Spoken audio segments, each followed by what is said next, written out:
Fadilatul Imam Al-Fadilah, tuan-tuan guru, para alim ulama, nazir dan seluruh ahli jawatan kuasa Masjid Al-Mujahidin, muslimin muslimat, hadirin hadirat yang dirahmati dan dikasihi Allah Subhanahu wa taala sekalian. Alhamdulillah, syukur kita kehadirat Allah Subhanahu wa taala pada pagi yang berbahagia ini. Selesai kita menunaikan solat subuh, alhamdulillah diberikan izin oleh Allah Subhanahu wa taala untuk terus duduk beriktikaf di dalam rumah Allah Subhanahu wa taala yang mulia, yang penuh dengan ketenangan. Semoga Allah Subhanahu wa taala menganugerahkan kemuliaan ketenangan dalam jiwa kita insya-Allah dan dikurniakan keberkatan di dalam majlis ini. Insya-Allah seperti biasa, sebelum kita membicarakan tentang kisah insan yang paling agung, marilah sama-sama kita basahkan lidah terlebih dahulu dengan berselawat kepada baginda Rasulullah sallallahu alaihi wasallam. Inna Allaha wa malaikatahu yusalluna 'alan nabi ya ayyuhalladzina amanu sallu 'alaihi wa sallimu taslima. اللهم صل على سيدنا محمد وعلى آل سيدنا محمد. اللهم صل على سيدنا محمد وعلى آل سيدنا محمد. اللهم صل على سيدنا محمد وعلى آل سيدنا محمد. اللهم صل على سيدنا محمد وعلى آل سيدنا محمد. اللهم صل على سيدنا محمد وعلى آل سيدنا محمد. اللهم صل على سيدنا محمد وعلى آل سيدنا محمد. اللهم صل على سيدنا محمد وعلى آل سيدنا محمد. اللهم صل على سيدنا محمد وعلى آل سيدنا محمد. اللهم صل على سيدنا محمد وعلى آل سيدنا محمد.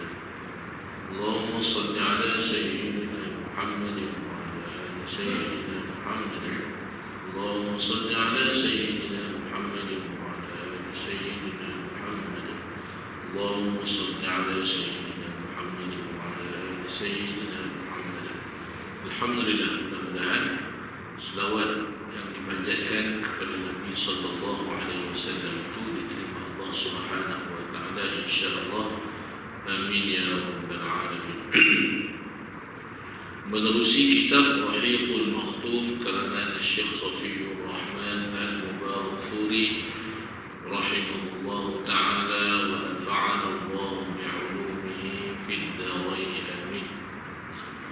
Masih lagi di dalam bicara kisah tentang keislaman Sayyidina Umar bin Khattab radhiyallahu anhu.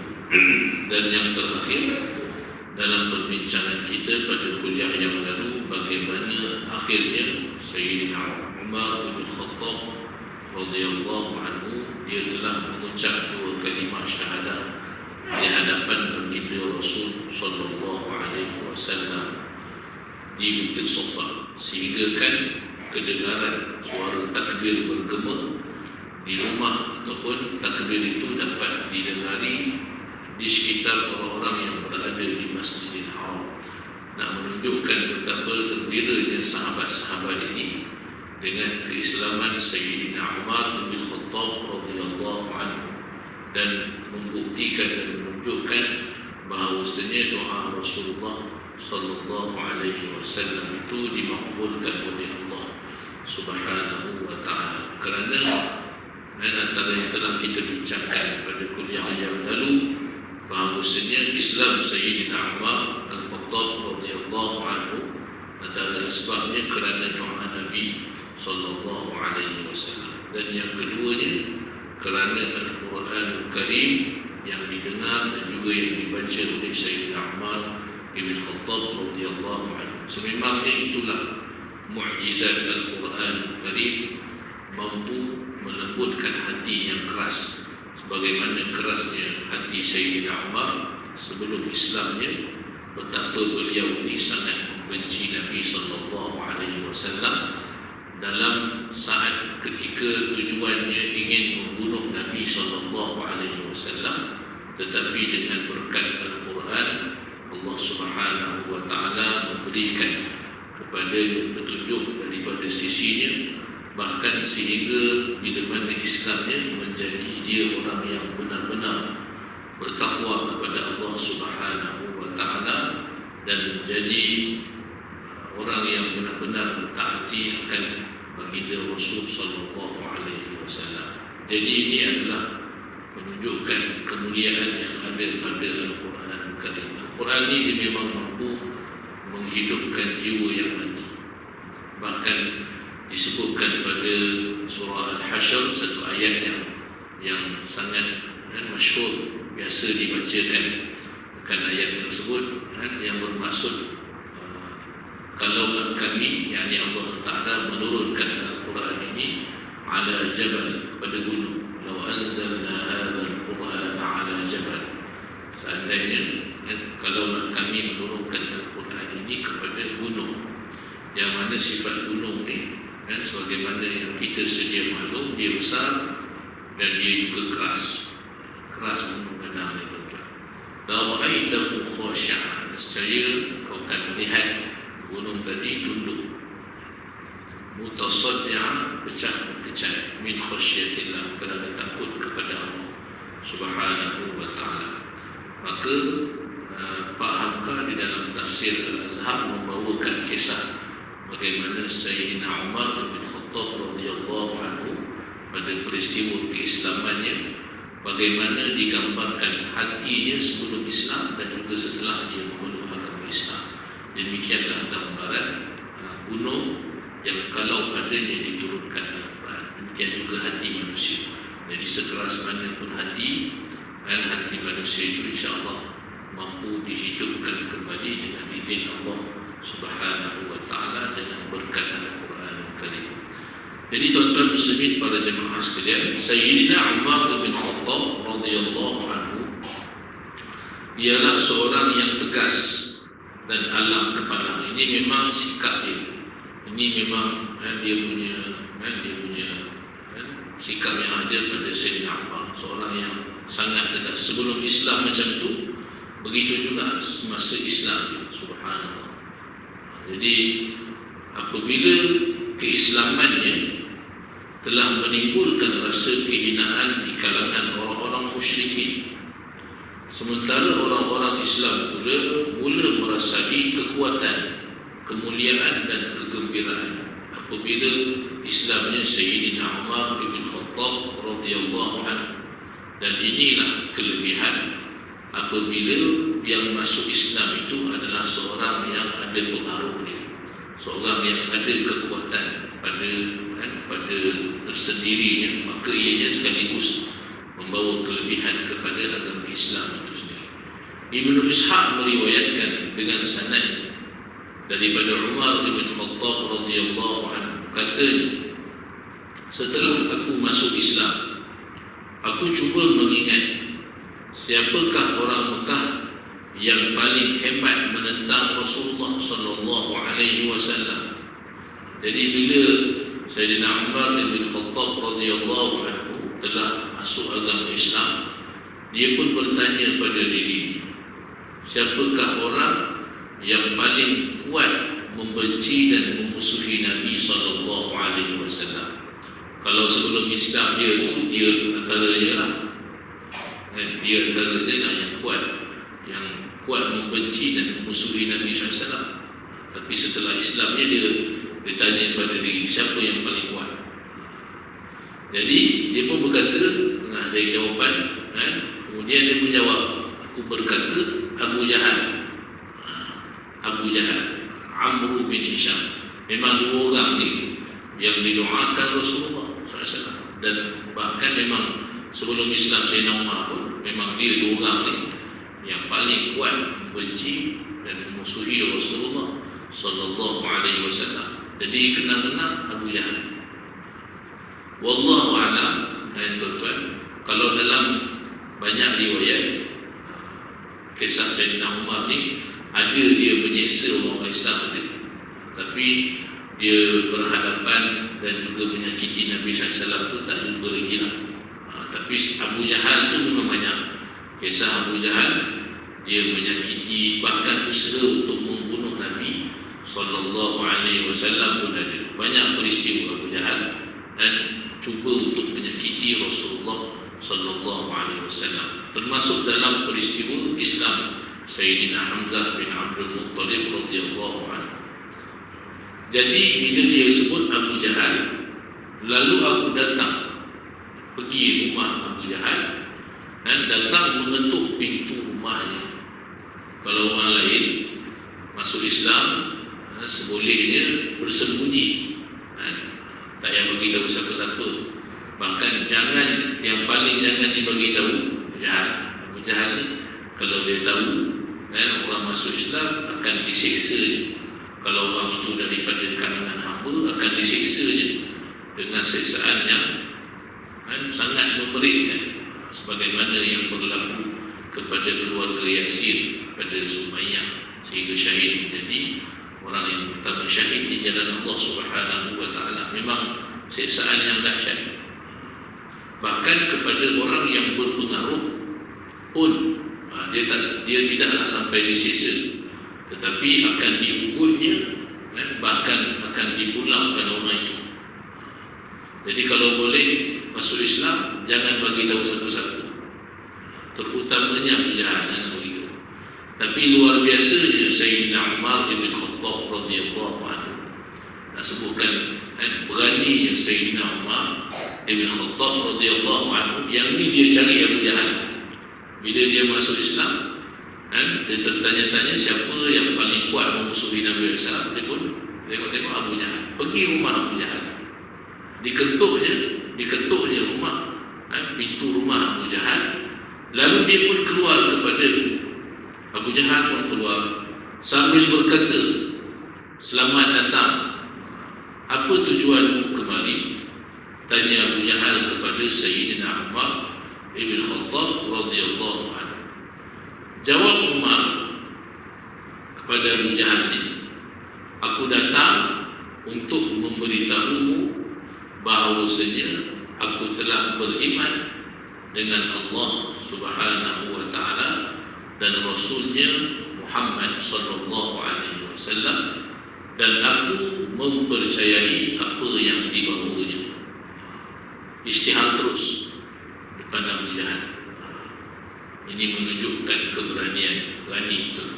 Depan Abu Jahal terus mengisytiharkan keislaman, beriman kepada Allah dan Nabi Muhammad sallallahu alaihi wasallam, dan juga beriman dengan apa yang dibawa oleh Rasulullah sallallahu alaihi wasallam. Kalau orang lain orang biasa, siap-siaplah, siaplah Sayyidina Umar, siap orang. Tapi Sayyidina Umar ni, apa yang dilakukan oleh Abu Jahal ni, dia hempaskan daun pintu rumahnya, pintu tu dia hempaskan kuat-kuat di hadapan ke arah muka Sayyidina Umar, ke arah muka tu, sambil berkata, moga Allah urukkan kamu dan urukkan apa yang kau bawa. Itu yang diperlakukan oleh Abu Jahal kepada Sayyidina Umar setelah diisytiharkan keislamannya Sayyidina Umar bin Khattab radhiyallahu anhu. Memang seorang yang digeruni sebenarnya. Sayyidina Umar ni orang yang digeruni. Jadi geng-geng yang seangkatan dengan dia pun tak berani dengan dia. Sebagaimana Abu Jahal bila berhadapan dengan Sayyidina Umar pun, dia tak berani untuk melakukan sebagaimana yang dilakukan kepada orang-orang Islam yang lain. Ibnu Jauzi menyebutkan bahawa Sayyidina Umar bin Khattab radhiyallahu anhu berkata, seorang lelaki apabila masuk Islam, maka dia akan diheret oleh beberapa orang lelaki, lalu mereka memukulnya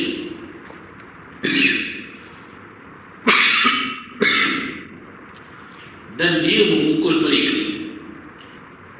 Aku pun datang, yakni setelah masuk Islam, kepada bapa saudara sebelah ibuku, iaitu Al-As bin Hashim ataupun Al-As bin Asim. Lalu aku beritahu beritahu Al-As bin As. Lantas dia terus masuk ke rumah. Dan aku juga pergi kepada seorang lelaki daripada kalangan pembesar Quraisy. Boleh jadi orang itu Abu Jahal. Lalu memberitahunya dia masuk Islam. Lantas dia terus masuk ke dalam rumah. Jadi siapa-siapa yang diberitahu, orang itu masuk rumah. Itu je yang termasuklah apa saudara. Ibnu Hisham dan Ibnu Jauzi menceritakan secara ringkas, apabila Sayyidina Umar bin Khattab radhiyallahu anhu masuk Islam, dia pun datang kepada Jamil bin Ma'mar al-Jumahi. Dia ialah seorang yang paling kuat menyebarkan berita di kalangan orang Quraisy. Kalau ada apa-apa berita, terutamanya berita tentang Rasulullah sallallahu alaihi wasallam, tentang orang yang masuk Islam, berita ini cepat sampai. Dia viral, walaupun pada saat ketika itu tak ada WhatsApp, tak ada Facebook, Instagram dan seangkatan dengan ini. Tapi berita viral ni memang mulut ke mulut cepat. Apatah lagi zaman sekarang ni lah. Cepat dia sampai berita yang nun di sana, di Mekah ke, di New Zealand ke, apa-apa yang viral boleh sampai ketika itu juga. Maknanya cepat. Dan pada zaman Rasulullah sallallahu alaihi wasallam, ada daripada kalangan orang Quraisy yang bernama Jamil bin Ma'mar al-Jumahi. Memang orang yang paling kuat menyebarkan berita daripada kalangan orang Quraisy. Dia macam postman juga, cepat sampai berita. Lalu Sayyidina Umar bin Khattab radhiyallahu anhu memberitahunya bahawasanya dia telah masuk Islam. Beritahu kepada Jamil bin Ma'mar al-Jumahi, beritahu dia masuk Islam. Lantas Jamil bin Ma'mar al-Jumahi menjerit dengan suara yang tinggi bahawa Ibn Khattab telah menjadi Sabi'ah. Sabi'ah ni gelaran orang-orang Quraisy kepada orang-orang yang masuk Islam. Siapa saja masuk Islam akan diberikan gelaran Sabi'ah. Jadi diberitahu bahawasanya Ibn Khattab telah menjadi Sabi'ah. Sayyidina Umar bin Khattab radhiyallahu anhu berada di belakangnya ketika mana dia cuba menyebarkan berita Sayyidina Umar masuk Islam, ataupun Sayyidina Umar ni telah menjadi Sabi'ah. Sayyidina Umar ada di belakangnya. Lantas Umar bin Khattab radhiyallahu anhu yang berada di belakangnya berkata, bohong, akan tetapi aku telah Islam, kata Sayyidina Umar bin Khattab radhiyallahu anhu. Kemudian orang-orang Quraisy menyerbunya, lalu mereka bergaduh sehingga matahari tegak di atas kepala. Dan Umar pun merasa keletihan lalu duduk. Mereka kemudian yang berdiri di atas kepalanya. Sayyidina Umar berkata, buatlah apa yang hendak kamu buat. Aku bersumpah dengan nama Allah bahawa kalau kami ada 300 orang lelaki, nescaya kami biarkannya untuk kamu, atau kamu biarkannya untuk kami. Selepas itu, orang-orang musyrikin menyerbu ke rumahnya pula dengan tujuan untuk membunuhnya, untuk membunuh Sayyidina Umar. Al-Bukhari meriwayatkan daripada Abdullah bin Umar radhiyallahu anhu, katanya ketika beliau, yakni Umar, berada dalam rumah dalam ketakutan, tiba-tiba datanglah Al-As bin Wa'il As-Sahmi Abu Amr dengan memakai kain nitub dan baju gamis yang bersalur sutera. Dia berasal daripada Bani Sa'am, yang merupakan bani yang bersekutu dengan kami semasa jahiliyah. Al-As bin Wa'il As-Sahmi berkata kepada Umar, apa halnya kamu ini? Jawab Umar, kaummu mendakwa bahawa mereka akan membunuh jika aku masuk Islam. Lalu Al-As berkata, mereka tidak boleh buat apa-apa kepadamu. Selepas dia berkata begitu, aku pun merasa aman. Kemudian Al-As keluar dan bertemu manusia yang telah menyusur lembah. Lalu dia bertanya, ke mana tujuan kamu? Tanya dia kepada orang-orang ramai. Mereka menjawab, ke rumah anak Al-Khattab yang telah menjadi sabiah.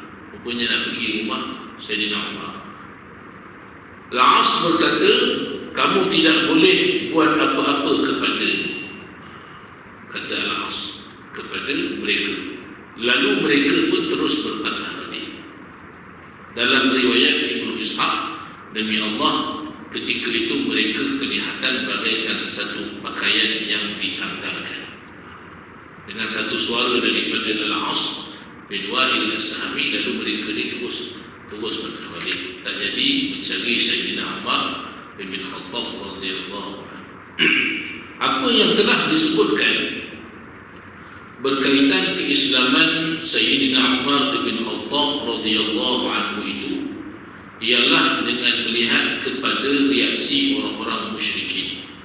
Apa yang diceritakan tadi itu apa yang menunjukkan apa yang berlaku kepada orang-orang musyrikin, reaksi mereka terhadap keislaman Sayyidina Umar bin Khattab radhiyallahu anhu. Adapun orang-orang Islam pula, bagaimana pula sebelah orang-orang Islam, reaksi orang-orang Islam? Reaksi mereka ialah seperti yang diriwayatkan oleh Mujahid daripada Ibnu Abbas radhiyallahu anhu, katanya, aku bertanya Sayyidina Umar bin Khattab radhiyallahu anhu, mengapakah kamu ini dinamakan Al-Faruq, satu gelaran yang diberikan Rasulullah sallallahu alaihi wasallam kepada Sayyidina Umar. Gelaran, dan sahabat-sahabat ni ramai juga yang diberikan gelaran oleh Nabi sallallahu alaihi wasallam. Samalah macam Sayyidina Abu Bakar As-Siddiq digelar sebagai As-Siddiq. Abu Bakar namanya Abu Bakar bin Abi Quhafah radhiyallahu anhu, tapi terkenal dia dengan gelaran As-Siddiq, gelaran yang diberikan kepada Sayyidina Abu Bakar As-Siddiq radhiyallahu anhu. Begitu juga Sayyidina Ali karramallahu wajhah, gelaran kepada Sayyidina Utsman Dzun Nurain, yang memiliki dua cahaya, kerana beliau ini pernah menikahi dua puteri Nabi sallallahu alaihi wasallam. Begitu juga dengan Sayyidina Hamzah bin Abdul Muttalib radhiyallahu anhu, yang digelar sebagai Asadullah, singa Allah.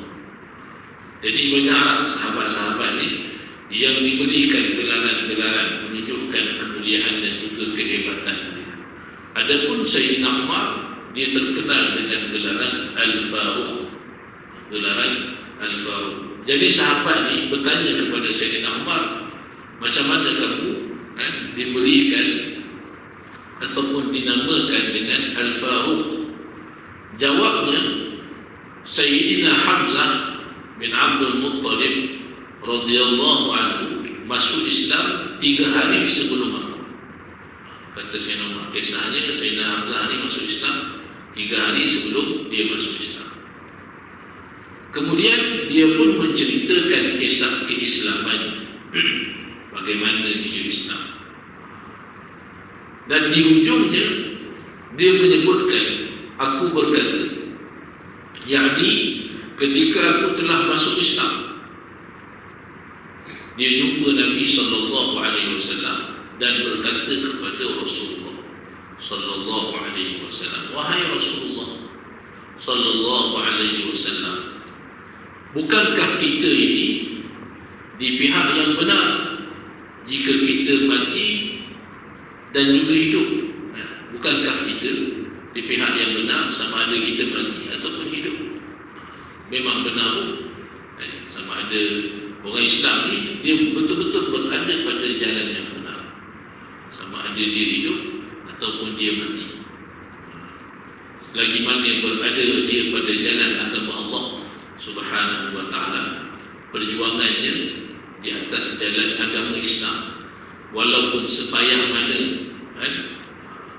ataupun sekuat mana cabarannya, sehinggalah cabaran itu membawa kepada kematiannya, dia tetap berada pada jalan yang benar.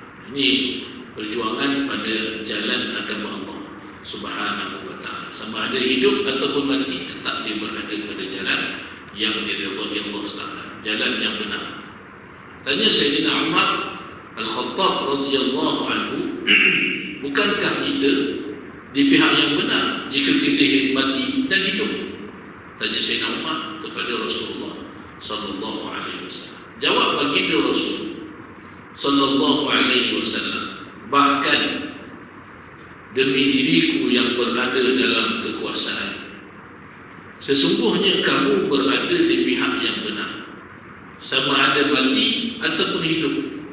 Itu hakikat itu, sebagaimana yang disebutkan oleh Rasulullah sallallahu alaihi wasallam. Selagi mana berada di atas jalan agama Allah Subhanahu wa taala, walau sebesar mana cabaran, sebesar mana dugaan dalam perjuangan ini sehingga membawa kepada kematian dan sebagainya, tetap berada pada jalan agama Allah Subhanahu wa taala. Semoga kita dianugerahkan istiqamah, dianugerahkan kekuatan, senantiasa berada pada jalan yang benar, mudah-mudahan. Tuan-tuan muslimin para jemaah sekalian, lalu bila Nabi SAW sebut berkata demikian, memang kamu berada pada jalan yang benar, sama ada mati ataupun hidup. Kata Sayyidina Umar, aku berkata, kalau begitu, mengapa kita bersembunyi? Kata Sayyidina Umar, kenapa kita sembunyi? Kalau kita berada pada jalan yang benar, kenapa kita bersembunyi? Dan memang saat ketika itu Islam bilangannya sangat minoriti, bilangannya kecil. Jadi memang sahabat-sahabat ni, tuan-tuan, ramai daripada kalangan mereka, kalau nak melakukan apa-apa terpaksa secara bersembunyi, nak solat bahkan di celah-celah bukit buka. Bahkan kalau nak adakan pertemuan, terpaksa berjumpa di rumah Sayyidina Arqam bin Abi Arqam yang telah diwakafkan rumahnya untuk orang-orang Islam, jadi tempat pertemuan Rasulullah sallallahu alaihi wasallam dan juga para sahabat Nabi ridwanullah taala alaihim ajma'in. Di rumah Sayyidina Arqam bin Abi Arqam, tempatnya yang agak strategik, tempatnya yang agak sunyi daripada orang ramai, rumah Sayyidina Arqam bin Abi Arqam. Jadi kata Sayyidina Umar, kenapa kita bersembunyi kalau kita berada pada jalan yang benar? Demi Tuhan yang memutuskan kamu dengan kebenaran, kita mesti keluar, kata Sayyidina Umar. Lalu kami pun mengeluarkan baginda Rasulullah sallallahu alaihi wasallam dalam iringan dua baris. Sayyidina Hamzah bin Abdul Muttalib berada pada satu baris dan aku berada baris yang satu lagi. Jadi dua baris itu di tengah-tengahnya Rasulullah sallallahu alaihi wasallam. Dan Sayyidina Hamzah berada di hadapan satu baris, Sayyidina Umar satu baris. Dua-dua orang yang hebat, dua-dua orang yang sangat digeruni oleh orang-orang musyrikin Quraisy. Jadi dua-dua orang ni dah masuk Islam, subhanallah. Mengiringi dia orang-orang Islam, bersama mereka orang Islam, termasuklah Rasulullah sallallahu alaihi wasallam. Kata Umar, mereka ni iringi Nabi sallallahu alaihi wasallam sehingga kami masuk ke dalam masjid, yakni Masjidil Haram. Yang kebiasaannya orang-orang Islam memang wallahu alam tak berani masuk masjid. Yang berani biasanya Rasulullah sallallahu alaihi wasallam. Itu pun beberapa kali Rasulullah sallallahu alaihi wasallam disakiti oleh orang-orang musyrikin Quraisy dalam banyak peristiwa yang telah kita bincangkan. Pernah kena pijak, pernah diletakkan uri unta di belakang Nabi sallallahu alaihi wasallam, dan berbagai-bagai lagi lah yang pernah dilakukan terhadap Nabi SAW di hadapan Ka'bah Al-Musharraf. Kali ini Sayyidina Umar dan juga Sayyidina Hamzah iringi orang-orang Islam, bahkan Rasulullah SAW bawa masuk ke dalam masjid. Dan pada saat ketika itu orang-orang Quraisy melihat kepada Sayyidina Hamzah. Tengok, orang Islam di hadapannya ada Sayyidina Hamzah, di hadapan mereka Sayyidina Umar. Tak mampu untuk mereka katakan apa-apa. Jangan kata nak buat apa-apa, nak sebut pun tak berani. Sebab ada dua orang, subhanallah. Lantas mereka ditimpa kesumulan yang tak pernah ditimpa sebelum ini. Semenjak daripada hari itu, Rasulullah sallallahu alaihi wasallam menamakan aku dengan gelaran Al-Faruq. Subhanallah. Gelaran yang diberikan kepada Sayyidina Umar ibn Khattab radhiyallahu anhu. Al-Faruq ni yang bermakna yang membezakan antara yang hak dan yang batil. Kalau hak, haklah dia, batil-batil Sayyidina Umar. Kalau benar kita, kenapa kita perlu bersembunyi? Itu Sayyidina Umar. Kena keluar. Kalau benar, kena keluar. Kalau mati pun tetap berada pada jalan yang benar. Itu hebatnya Sayyidina Umar ibn Khattab radhiyallahu anhu, sehingga diberikan gelaran kepadanya oleh Nabi sallallahu alaihi wasallam dengan gelaran Al-Faruq. Ibnu Mas'ud radhiyallahu anhu berkata, kami tidak berupaya untuk solat di sisi Kaabah. Bagaimana yang disebutkan tadi, memang orang Islam biasanya memang payah nak masuk, nak solat dekat dalam Masjidil Haram. Melainkan mereka ni solat secara bersembunyi.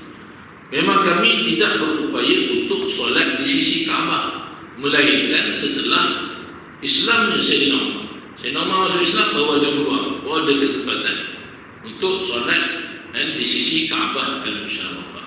Diriwayatkan daripada Suhaib bin Sinan Ar-Rumi radhiyallahu anhu, katanya apabila Umar ibn Khattab radhiyallahu anhu masuk Islam, maka Islam mula zahir dan dia menyeru kepada Islam secara terang-terangan. Kami pun duduk di sekitar masjid dalam beberapa halaqah dan kami bertawaf di sekeliling Kaabah. Kalau sebelum ni memang susah ada kesempatan, tapi bila Sayyidina Umar masuk Islam, peluang itu ada. Dapat tawaf di Kaabah Al-Musharrafah. Kami dapat membalas terhadap mereka yang berkasam dengan kami, dan kami pulangkan sebahagian yang pernah mereka lakukan terhadap kami. Diriwayatkan daripada Abdullah bin Mas'ud radhiyallahu anhu, katanya, kami senantiasa merasa mulia sejak Umar masuk agama Islam. Subhanallah. Inilah yang menunjukkan betapa kemuliaan demi kemuliaan yang Allah Subhanahu wa taala anugerahkan kepada Sayyidina Umar, bahkan kepada orang-orang Islam seluruhnya apabila Islamnya orang yang hebat. Dan sebagaimana hebatnya Sayyidina Umar bin Khattab radhiyallahu anhu, sekaligus kemuliaan, keizzahan, kekuatan yang ada pada Sayyidina Umar ni, ianya dapat sama kepada orang-orang Islam. Ini kelebihan tuan-tuan. Kalau yang memeluk agama Islam itu adalah daripada kalangan orang yang hebat, orang yang terbilang, orang yang digeruni. Bahkan memang Sayyidina Umar ni, kisah apabila dia memeluk agama Islam, tuan-tuan, memang sangat luar biasa. Yang pertama yang kita sebutkan tadi, bagaimana hatinya yang keras boleh jadi lembut. Hati Sayyidina Umar lembut, takut kepada Allah Subhanahu wa taala dengan berkat Al-Quran.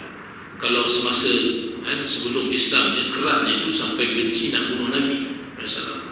Tapi semasa Islamnya, Sayyidina Umar bin Khattab radhiyallahu anhu, apabila dia mendengar ayat suci Al-Quranul Karim pada surah At-Tur, saat mana Rasulullah SAW turun wahyu kepada Nabi SAW, surah At-Tur, Wat-Tur wa kitabin mastur fi raqqin manshur wal baitil ma'mur was saqfil marfu' wal bahril masjur inna 'adzaba rabbika lawaqi' ma lahu min dafi'. Sampai pada ayat itu, Sayyidina Umar terus jatuh sakit. Subhanallah. Nak menunjukkan betapa beliau ini sungguh takut kepada Allah SWT sampai jatuh sakit. Kita baca ayat tadi, tuan-tuan, sampai ayat itu semua biasa, relax, tak ada rasa apa-apa. Tapi Sayyidina Umar sampai pada ayat tadi, inna azab rabbika lawaqi'. Sesungguhnya azab Tuhanmu pasti akan datang. Ma lahu min dafi'. Saat dia berlaku, tak ada siapa-siapa pun mampu untuk menghalang azab Allah Subhanahu wa ta'ala. Dan azab Allah SWT ni bukannya maknanya di hari akhirat semata-mata. Apabila dia ditimpakan kepada orang yang sepatutnya ditimpakan azab, tak ada siapa pun mampu menghalang azab Allah SWT. Bahkan di dunia pun tuan-tuan, kalau datangnya yang namanya azab Allah Subhanahu wa ta'ala, mana kekuasaan pun dan mana-mana kerajaan pun sesekali tidak mampu untuk menghalangnya azab Allah Subhanahu wa ta'ala. Sekuat mana pun dia, sehebat mana pun Fir'aun, akhirnya dia tenggelamkan. Begitu juga Namrud, akhirnya mati. Siapa pun yang mana mereka ni rasa berkuasa di atas muka bumi Allah SWT, bila datangnya azab Allah, dan tak ada siapa pun untuk menghalang, mampu untuk menghalang azab Allah. Bila sampai pada ayat tu, Sayyidina Umar terus jatuh sakit. Ni orang yang benar-benar takut kepada Allah Subhanahu wa ta'ala. Walaupun orang ramai takut kepada dia, tapi dia adalah orang yang benar-benar takut kepada Allah Subhanahu wa ta'ala. Jadi tuan-tuan muslimin pada jemaah yang dirahmati Allah SWT sekalian, kemuliaan itu berterusan sepanjang kehidupan Sayyidina Umar bin Khattab radhiyallahu anhu, sehinggalah saat beliau menjadi khalifah dan pada saat ketika itulah jatuhnya kerajaan besar dunia dan Rom dan juga Parsi jatuh pada saat ketika itu. Nak sebut luar biasanya Sayyidina Umar bin Khattab radhiyallahu anhu. Jadi insyaAllah mudah-mudahan dan sedikit sebanyak apa yang telah kita bicarakan berkenaan tentang kisah sahabat yang hebat dan mulia ini memberikan manfaat kepada kita semua. Kisah Sayyidina Umar ni tuan-tuan, kalau boleh Allah SWT dihayati lagi.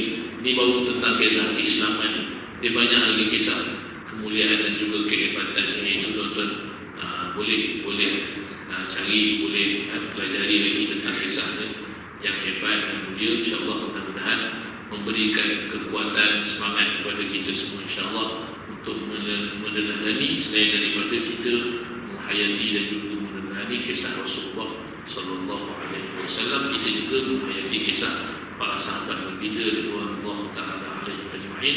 Sekadar itu dahulu yang baik daripada Allah Subhanahu wa taala. Segala kekurangan, kelemahan adalah daripada diri saya sendiri. Kurang lebih mohon maaf. Aku qauli hadza wa astaghfirullahal azim li wa lakum. Subhanakallahumma wa bihamdika asyhadu an la ilaha illa anta astaghfiruka wa atubu ilaik. Bismillahirrahmanirrahim. Al-'asr. Innal insana lafi khusr. Illal ladzina amanu wa 'amilus shalihat wa tawassaw bil haqq wa tawassaw bis sabr. Barakallahu fikum. Wassalamu alaikum warahmatullahi